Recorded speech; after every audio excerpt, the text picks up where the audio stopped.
So, don't laugh at my camera. Tell me a little bit about Scott Walker. You told me yesterday in Buffalo that he had a knack for scoring big goals. Obviously, he did that for you tonight. Yeah, and I think he'd only had like 4 minutes of ice time after 2 periods, too. So, I was wanting to get him out there a little bit more in his first game. You don't like the guy to sit, but with all the penalties that happened. But his history has been in the right place at the right time, either the right hit or,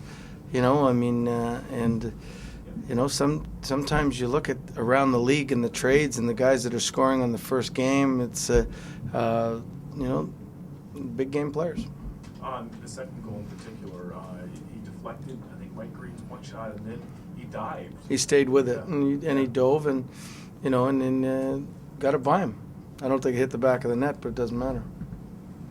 Nick Backstrom had 2 big blocks on that penalty kill. Can you talk about that a little bit? I don't know how many other superstars in the league would be doing that on a 5-on-3, which is what makes him special. I thought there was 3 blocks, but I'm not sure.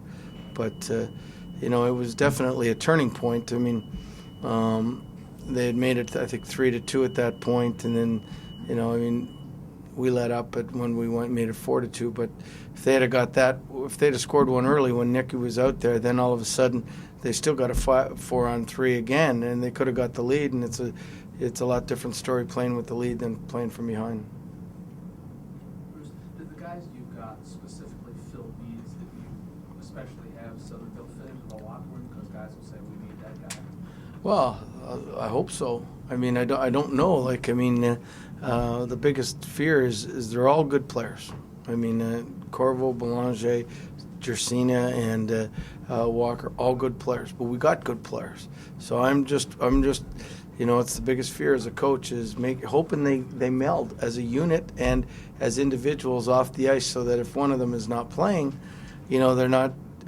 As a competitor, that they want to play. As a teammate, you're hoping that they're supportive. That's easier said than done a lot of times, but it's what has to happen, because what is. We can't send anybody back down, and we're not calling anybody up. So It's kind of a mixed bag for the PK. Yeah. The first one's just a tip.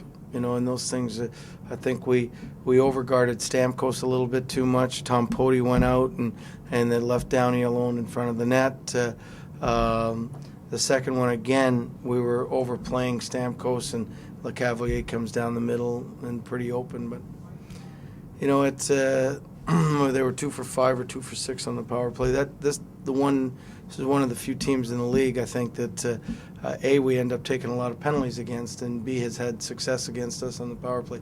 I think that's 8 for the last 20 or something that they've scored on us in the power play. You guys had 4 odd man breaks late in the second period, or I guess in the second period overall. You converted one of them. It's better than the 0 for 5 last night. Yeah.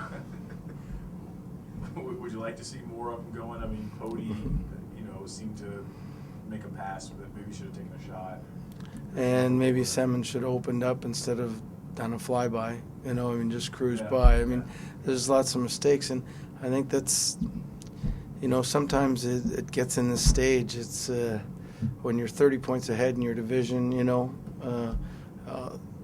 it's harder to focus all the time. Like last night, we were totally focused, ready for the game, because we didn't. It was the second game in 2 nights. We got new guys in the lineup. I'm juggling lines because, we're the guys where we've the last 25 games we've been in pretty standard in all our lines. Now everybody's mixed up around, and we're sort of experimenting again. And it's so I think the sloppiness started from behind the bench, and it led right to on the ice. Semyon Varlamov, he had a rough night the last time he was in net for you. Was he better tonight? Was he? I thought he looked like he was moving fine. There's nothing you can do on the first one. I'd have to ask him how he felt, but he's getting better. And the bottom line is he plays and you win. And, I keep bringing Jerry Cheever's name up, but a name from the past, but he kept saying he didn't care if he was 7-6 or 1-0. When you have to make that big save at the end, in either game, you do it, and I think Varley's one of those guys that does it. It looked like the second line got caught in their end a couple of times. What did you think of playing the second line? I'm assuming you mean Morrison, Lake, and Semin. I think they got caught in their end more than two.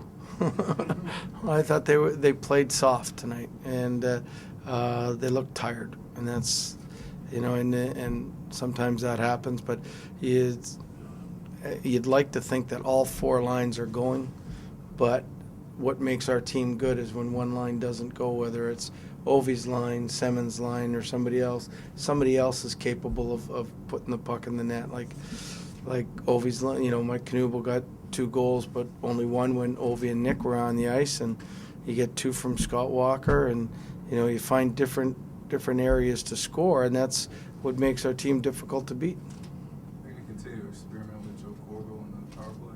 It's not an experiment. He's played there his whole life, but we'll see how it goes. I don't like moving around. He's a great power play guy. The unfortunate thing is we've got 2 great power play guys, and you want to give him some time, but at the same time, we're 0 for 5 in the last 2 games. We want to get back on track because that's our bread and butter. How did it look to you overall? I thought Joe played good. Played Eric? physical.